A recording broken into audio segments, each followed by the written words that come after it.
ஈரோடு தொகுதி அதிமுக வேட்பாளர் ஆற்றல் அசோக்குமார் திருப்பூர் மாவட்டம் காங்கேயம் நகராட்சிக்குட்பட்ட பகுதிகளில் இருசக்கர வாகனத்தில் பேரணியாக சென்று வாக்கு சேகரிப்பில் ஈடுபட்டார்.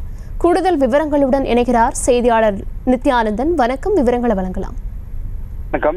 காங்கேயம் நகராட்சிக்குட்பட்ட திருவிக்கா நகர் மற்றும் ஏசி நகர் பகுதிகளில் ஈரோடு நாடாளுமன்ற அதிமுக வேட்பாளர் ஆற்றல் அசோக்குமார் இன்று இரட்டை இலை சின்னத்திற்கு வாக்கு சேகரிப்பில் ஈடுபட்டார். அதிமுக காங்கேய நகர செயலாளர் வெங்கிச்சி மணிமாறன் தலைமையில் நகர பொருளாளர் கந்தசாமி முன்னிலையில் மாவட்ட பொருளாளர் கிஷோக்குமார் உட்பட ஏராளமான அதிமுக நிர்வாகிகள் இதில் கலந்து கொண்டனர்.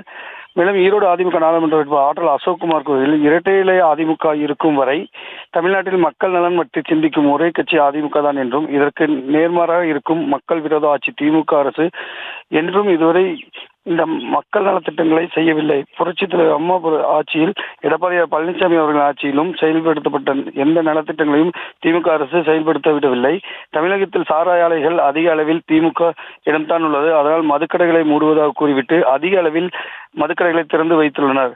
கலைஞர் அவர்கள் சாராயத்தை வைத்து இந்த தலைமுறையை காலி செய்தார். அவர்களுடைய மகன் ஸ்டாலின் வந்து அடுத்த தலைமுறை போதைப் பொருட்கள் மற்றும் கஞ்சாவை வைத்து காலி செய்தார். மேலும் விலைவாசி உயர்வை கட்டுப்படுத்த திமுக அரசு தவறிவிட்டதாகவும் தெரிவித்தார். காங்கேய நகர கழக நிர்வாகிகள், வார்டு பகுதி பொதுமக்கள் என ஆயிரக்கணக்கோர் கலந்து கொண்டனர். முன்னதாக இளைஞர்கள் இருசக்கர வாகனங்களில் வாகன பேரணியாகவும் ஓட்டு கேட்டு வந்தனர். விவரங்களுக்கு நன்றி.